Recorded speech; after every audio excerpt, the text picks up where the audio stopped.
Dear students, welcome back to this video part. As I am making a video series on chi-square, so this is the 8th part. But I would like to request you not to watch this video directly without watching the previous ones. Okay, so please do watch all the videos serially one after another, starting with part 1. It will help you to have a better understanding of the chi-square. And also, if you don't have a proper concept of normal distribution, proper concept of normal curve, its properties and characteristics, and also the level of significance, confidence interval, and the concept of degrees of freedom. So if you don't have these concepts, you may find it difficult to understand, to calculate the chi-square and also to interpret the results. Okay, so in our face-to-face classes so far, we have discussed this concept, the concept of level of significance, the concept of confidence interval, and also the chi-square, also the normal distribution and degrees of freedom. But still, if you have any doubt, then please let me know. I will make separate videos on these concepts. Okay, so but before going to start the video, I would like to have some declaration that I am not taking any extra care, just because I am preparing videos or I am recording the classes. I am just trying to be as I teach in my face-to-face classes. Okay, though I have to be a little bit speedy. I have to proceed in a faster speed because of the size of the videos. If the size of the video exceeds, then it becomes too big, then I find it very difficult to upload the video. Okay, so let us start today's video. Okay, so let us start. In video part number 7, we have learned how to calculate chi-square on the basis of hypothesis of normal distribution, and we have taken an example of 384 school students who were classified into six categories of adjustment based on their performance. Okay, so in this video, let us take another example which can also be solved by calculating expected frequencies on the basis of hypothesis of normal distribution. This is the second example we are doing, which can be calculated on the basis of hypothesis of normal distribution. Okay, so let us go to the question. So here 284 students, okay, 240 students are classified into 3 groups. 240 students, the 240 students are classified into 3 groups. In previous videos, the number of 384 students were classified into 6 groups. Okay, but here 240 students are classified into 3 groups for their performance in online classes. Since we are dealing with online classes, so let us take such example. Okay, so 240 students are classified into 3 groups for their performance in online classes, and the result is as below. That means the classification is like this. In high group, how many students fall? It is 100. In moderate group, it is 60, and in low group, it is 80. So total is 240. This is our observed frequency. Okay, so 240 students are classified into 3 groups for their performance in online classes, and this classification is like high group 100, moderate group 60, and low group 80. Now this asks that does this classification differ significantly? So though we see differences, it is 100, it is 60, it is 80. We have seen the differences, but we have to examine, we have to test whether this classification differ significantly. That means at 5% or at 1% level. That means statistically, does this classification differ significantly?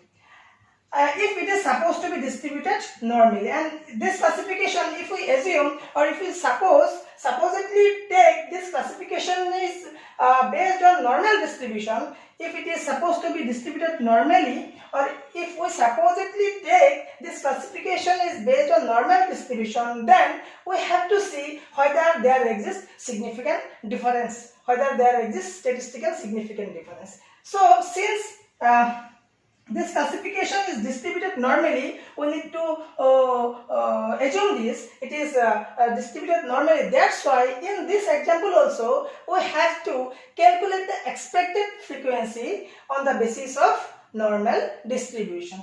Okay, so let us move to the solution part. So the first part, the first step, as we are already aware, is calculation of observed frequencies from the problem and calculation of the expected frequencies. Okay, so the observed frequencies as given in the problem, it is high group, it is 100 for high group, 60 for moderate group, and 80 for low group. So total becomes 240 number of students. So this becomes our observed frequency. It is already given in the problem. So now we have to calculate the expected frequencies. And how we will calculate the expected frequencies? We will calculate the expected frequencies based on hypothesis of normal distribution. Based on hypothesis of normal distribution. Because in a problem it is given that this classification is supposed to be distributed normally. Okay, from high group, moderate group, and low group. This classification is supposedly distributed normally. So that's why we have to calculate expected frequencies on the basis of normal distribution. Okay, so how we will calculate? Let us see. So since we need to calculate the expected frequencies on the basis of normal distribution, so first of all we have to draw the normal curve.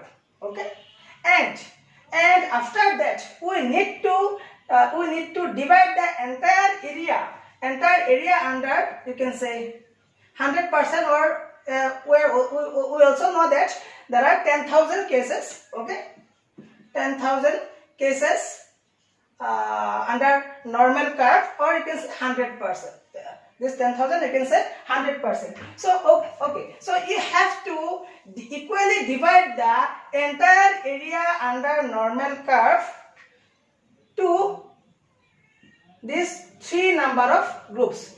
Okay, see, in this problem our number of groups or number of classification, the number of groups in the classification is only 3. That's why we have to equally divide the entire normal area to 3 parts, and then after that we need to position the groups in the normal area. In our previous example, in video part 7, we had to equally divide the normal curve, the 100% area under the normal curve, into 6 categories, because in that problem the classification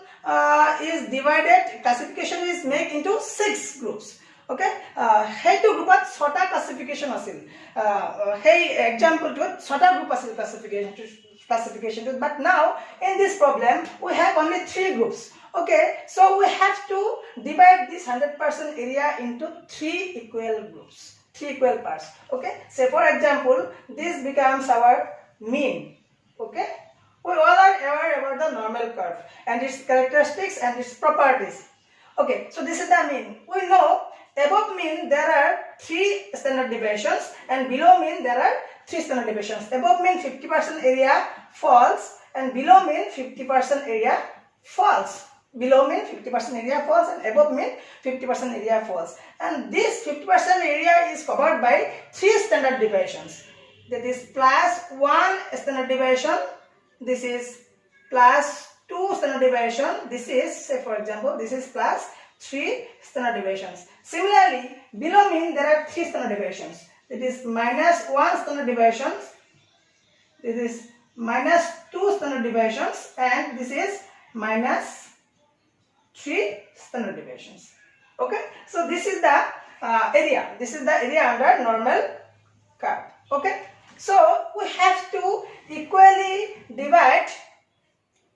We have to equally divide the area of 6 standard deviations into 3 parts. So since there are 6 standard deviations, so if we divide the 6 by 3, since we have 3 groups, so the result will be 2. That means every group will include the area of 2 standard deviations. Every group will include the area of 2 standard deviations. Okay. Let us see how it happens. So this is 3 standard deviation as the plus 3 standard deviation. This is the mark of plus 3 standard deviation. This is the mark of plus 2 standard deviation, and this is the mark of plus 1 standard deviation. Plus 1 standard deviation. You can see here. Okay. So this area becomes the 2 standard deviations. Okay. That means this part. This is one part. This is one part. Okay. And then again, this will become standard deviation 1, standard deviation 1. That means this area will become another group, and this area here, the area of 2 standard deviation is here, so it will become another part. Okay, so we out of 6 standard deviations, that means above mean there are 3 standard deviations, below mean there are 3 standard deviations, and we have divided these 6 standard deviations into 3 groups, only 3 groups, because we have 3 groups in consideration. Okay, so like this you can classify. So this becomes give it here. This becomes one group. From 1 standard deviation plus 1 to plus 3 SD becomes one group, and from minus 1, this is minus 1 to plus 1 standard deviation becomes another group, and from minus 3 SD to minus 1 SD, this part becomes another group. Okay, so we have divided the entire area, entire 100% area under normal curve into 3 groups, since we have 3 groups in consideration. And the second task is to make positioning of these groups under this normal curve. Okay, so how will we position these groups under normal curve? Okay, it is very simple.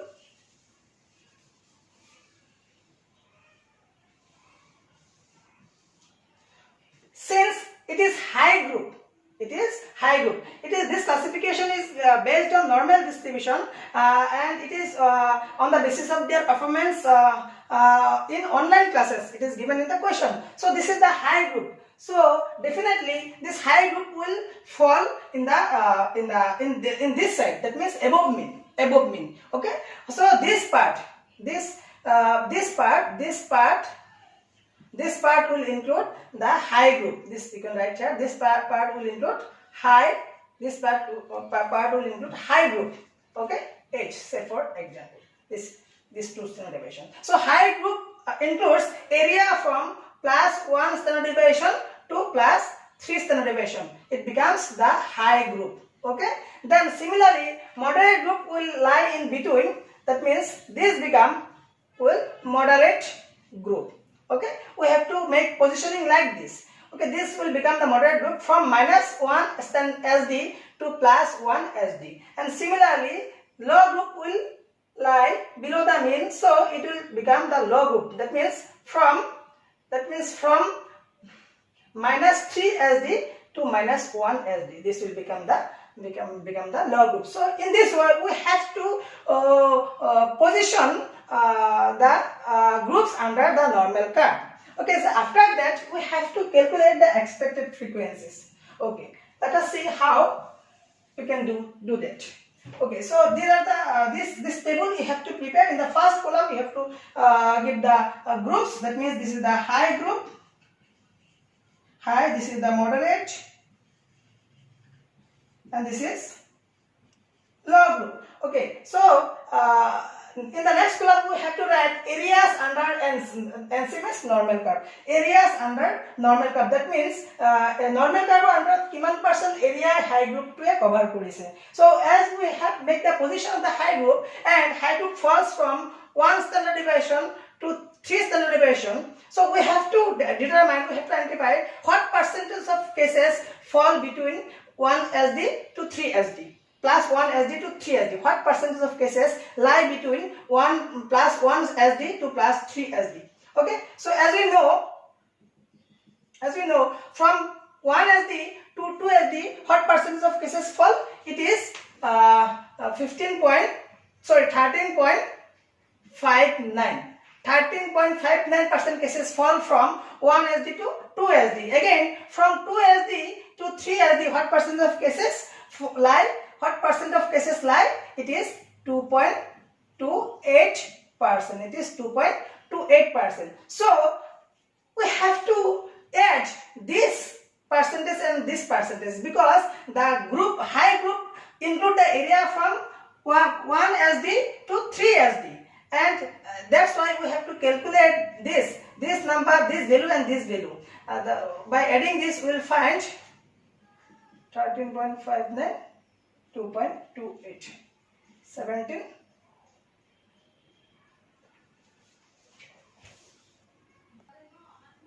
So by adding 13.59 and 2.28, we get 15.87. That means 15.87% of cases fall between 1 SD to 3 SD. Plus 1 SD to plus 3 SD, it is 15.87% of cases lie. So the areas under normal curve for high group will be plus 1 SD to plus 3 standard deviations. Okay. Now what is the percentage of cases? We know the percentage of cases we have already calculated. It is 15.87. 15.87% cases. Okay. Next, we move to the moderate group. So as you know, moderate group falls from minus 1 SD to plus 1 SD. So we need to write it down here. That means minus 1 SD to plus 1 SD. Okay, this is the area under normal curve. This is from minus 1 SD to plus 1 SD. Now, what is the area? What is the percentage of cases lie between in this area? That means from minus 1 SD to plus 1 SD. As we know, from mean to 1 SD, what is the percentage of cases? 34.13. Again, from mean to minus 1 SD, what percentage of cases fall? 34.13%. So we need to calculate from minus 1 to plus 1 SD. That's why we have to make this add. We have to add this. So 34.13 plus 34.13, it becomes 68.26. That means 68.26% cases lie from minus 1 SD to plus 1 SD, and this area becomes is represented by moderate group. So from minus 1 SD to plus 1 SD, what is the percentage of area? It is 68.28%.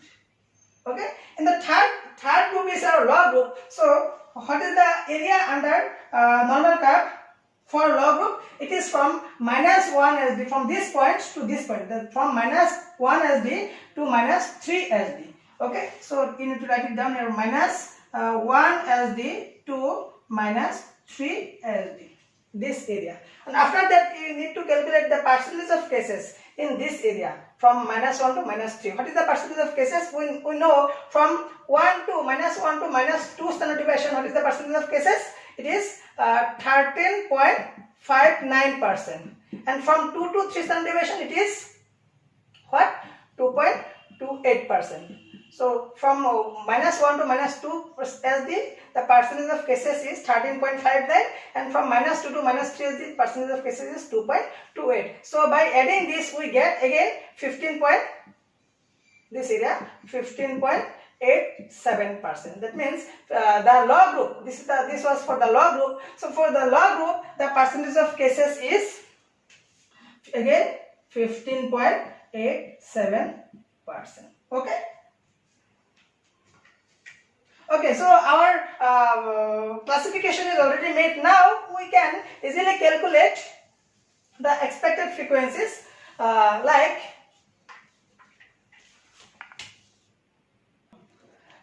you can see here, for high group the percentage of cases is 15.87 as per normal distribution. Okay, so if it is 15.87 out of 100, then what will be the expected frequencies out of 240, or total observation or total number of frequencies? 240.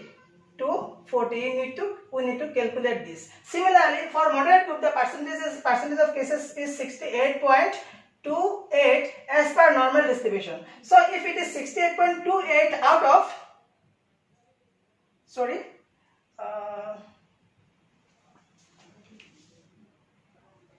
so it is 26.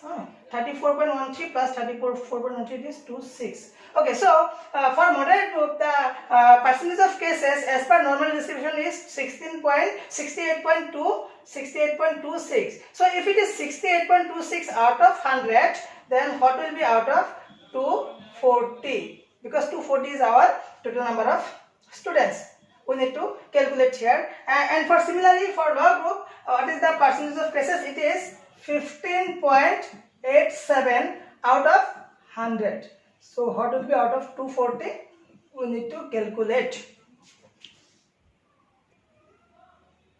So after calculating, we get this is the expected frequency for high group. That means 38.088. And for moderate group, the expected frequency becomes, after this calculation, we find 163.82. And for log group, the expected frequency is 38.088. Now we have to make it in round figure, since in the example it is the number of students. So number of students, it is a discrete or discontinuous, it is a discrete and discontinuous variable. So this number of students, that is this discontinuous variable, as we know, it cannot take a continuous value. So we have to make it in round figure. So 38.088, that means 38 number of students.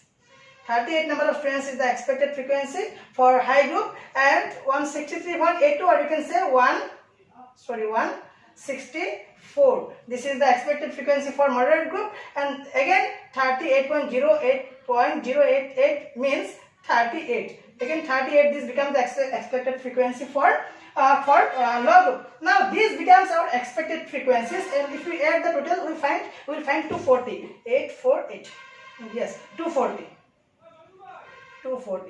So this 240 and this becomes our expected frequency. We have already calculated now the expected frequency, and in later stages we need to calculate the value of chi-square, then degrees of freedom, and then we need to interpret the result. Okay. But before that, we need to formulate the null hypothesis like this. There is no significant difference between observed and expected frequency. That means observed frequency is already given in the problem, and we have so far calculated the expected frequencies on the basis of hypothesis of normal distribution. So we need to formulate the null hypothesis like that. There is no significant difference. That means we have nullified the significant difference between observed and expected frequencies. Okay, or you can write like this: H naught is observed frequency is equal to expected frequency. By saying this also, you have nullified the significant difference. That means observed frequency is equal to expected frequency, so there is no significant difference. The same thing. Okay, or you can also write as per the question. If you want to write the formula the null hypothesis as per the question, you can write like the classification of students does not differ significantly. That means the classification of students does not differ significantly. That means there is no significant difference in the classification of students. In the question, it is asked to test whether this classification differs significantly. That means, as per the question, you can write this classification of students does not differ significantly. That means, by saying this also, you have nullified that significant difference between observed and expected frequencies. So, writing this or this or this is the same thing. Okay, so the formulation of null hypothesis, you can give it in the first step before calculating the expected frequencies, and in the second step also there is no issue. Now we need to move to the third step, that is the calculation of the value of chi-square. Okay, so let us calculate the value of chi-square. So as given in the earlier examples, we have to prepare this table. In the first column, we have to give the groups, high group, moderate group, and low group. In the next column, we have to put the observed frequencies. F underscore, that means observed. This is the symbol for observed frequency. So observed frequency for high group is 100, is given in question. For moderate group it is 60 and observed frequency for low group it is 80. This part is already given in the exam in the question, and expected frequency we have already calculated on the basis of normal distribution. So expected frequency for expected frequency for the high group is 38, for moderate group it is 164, and for low group it is only 38 again. Okay, so now in the next column we have to subtract the expected frequency from the observed frequency. So 100 minus 38 it is 62. From 60 minus 164 it is minus 104, and again 80 minus 38, sorry, there is a mistake. So there is a mistake in the expected frequency of low group. So it is 30, expected frequency is 38. So 80 minus 38 it's not 62, it is 42. So if you calculate the square of 42, it will become 1764, and 1764 divided by 38 is 46.4213. If we add this, it will become 213.53. Okay, so now see the observed frequency for high group is 100, for moderate group it is 60, for low group it is 80, and expected frequency for high group is 38, 64 for moderate group, and 38 for low group. Now if we subtract the expected frequency for from the observed frequency of the each group, we find that 100 minus 38 is 62, 60 minus 164 is minus 140, 104, and 80 minus 38 is again 42. So in the next column we have to make it square. Okay, so 62 square 3844 minus 104 square is 10816, and 42 square is 1746. 1764. In the final column we have to divide the sum of the total in the difference in the square of the difference between observed and expected frequency by expected frequency. So 3844 should be divided by expected frequency, and expected frequency is 38. So 3844 divided by 38 is 101.158. Similarly, here the square in the difference of observed and expected frequency is 10816. It should be divided by expected frequency, which is 164. So we will get 65.91951. In that for the low group, the value of the square in the difference between observed and expected frequency is 1764. 1764 should be divided by expected frequency. It is 38, and now we will get 46.421. If we add all these three, we will get 213.53. This becomes the value of our calculated value of our chi-square. This becomes the calculated value of chi-square. Okay. And this value have to be compared with the critical or table value of chi-square, but before that we have to identify the degrees of freedom. That means how many degrees or cases have the freedom to vary. So df, next step, as we know earlier, df is r for row minus 1 into c for column minus 1. So row means here the rows are 3, add 1, 2, 3. So 3 minus 1 again, columns are 2, 1, 2. Okay, 2 minus 1. This part we have calculated, we won't consider in case of columns. So only 2 columns will be there, observed and expected frequency. So 3 minus 1 is equal to 2 into 2 minus 1. So 2. So our degrees of freedom is 2. So we have to look for the critical value or the table value of chi-square at 2 degrees of freedom. Okay, and the final part remaining, which is the interpretation of the result. Okay, so now let us move to the interpretation part. How we will interpret the result? So our calculated value of chi-square, we find it is 213.53. Okay. So now we have to look in the table for critical value of chi-square at 5% level as well as at 1% level for 2 degrees of freedom. You can see here in the table of critical values of chi-square. This is the 2 degrees of freedom. You can see here for 2 degrees of freedom, the critical value of chi-square at 5% 5%, this is the 5% level. At 5% level, it is 5.991. You can see here, for 2 degrees of freedom, the critical value of chi-square at 5% level is 5.991. And at 1% level, it is, this is 1%. 1% level, the critical value is 9.210. Okay, so we have to interpret the results like this. So you can write like for degrees of freedom 2 at 5% level, what is our critical value? Just we have seen the critical value at 5% level for 2 degrees of freedom, it is 5.991. Now what is our calculated value? Our calculated value is calculated value is how much? 213.53. So it is much higher. So our calculated value of chi-square, it is much higher than the critical value of chi-square at 5% level. That means this is higher. And now if the calculated value at a certain level of significance, if the calculated value becomes higher than the critical value, as in the present case, then what will it mean? It means it is significant. That means it is significant. That means the difference between observed and expected frequency is significant. And hence, if it is significant, what will we do with regard to the null hypothesis? We will reject the null hypothesis.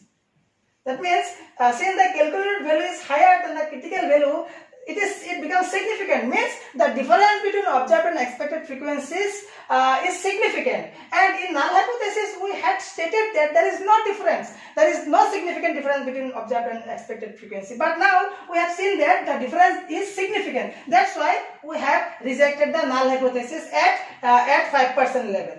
Okay. Now, so after testing at 5% level, we have to move to test at 1% level. But if the calculated value is not significant, that means if the null hypothesis is accepted at 1%, 5% level, then there is no need of testing at 1% level. It will automatically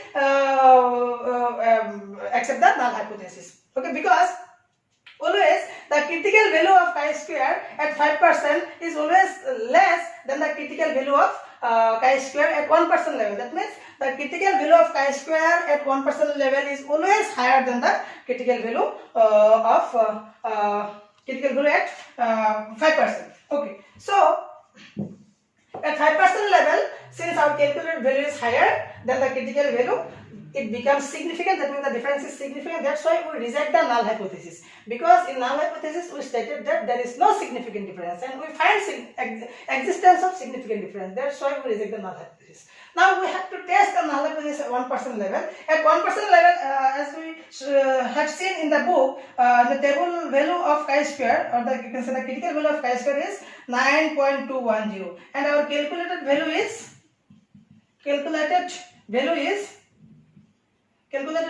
how much? 213.53. So again, at 1% level also, the calculated value is much higher. Than the critical value. Since it is higher, it is larger than the critical value. What does it mean? It means it is significant. That means the difference between observed and expected frequency is significant. That's why we will reject the null hypothesis. So in this example, we can reject the null hypothesis at both the levels, at 5% level as well as at 1% level. We have to reject the null hypothesis at both the levels, at 5% as well as at 1% level. In some cases, you may find like you have to accept the null hypothesis at 5% level, but reject at 1% level. Okay, so this is how to interpret the result. And I have not written in detail here. I have just explained how to interpret the result. If you want to know how to write the interpretation, then you can refer to my video part 1, 2 and 3. In these parts I have already written. I have written how to write the interpretation. Okay, so hope you have understood. So if you have any queries, please let me know so that I can clarify your doubts. Thank you.